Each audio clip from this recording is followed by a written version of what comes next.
para hindi dumami ang iyong upload sa long form video, yung may part 1, part 2, part 3, or kung ilang part pa yan. Dapat i-turn off natin ito sa setting. Nangyayari ito kung tinurn on natin na tinas ni Facebook. Kaya every time na mag-upload tayo ng long form video ay kailangan natin itong i-turn off. Makikita natin ito sa post setting. Makikita natin ito sa create playlist from your video.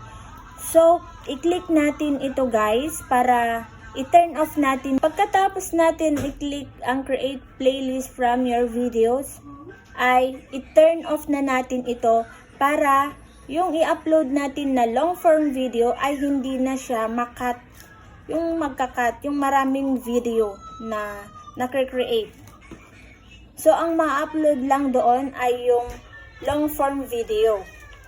Kaya, every time na mag-upload tayo ng long form video, ay i-check natin kung naka-turn off ba.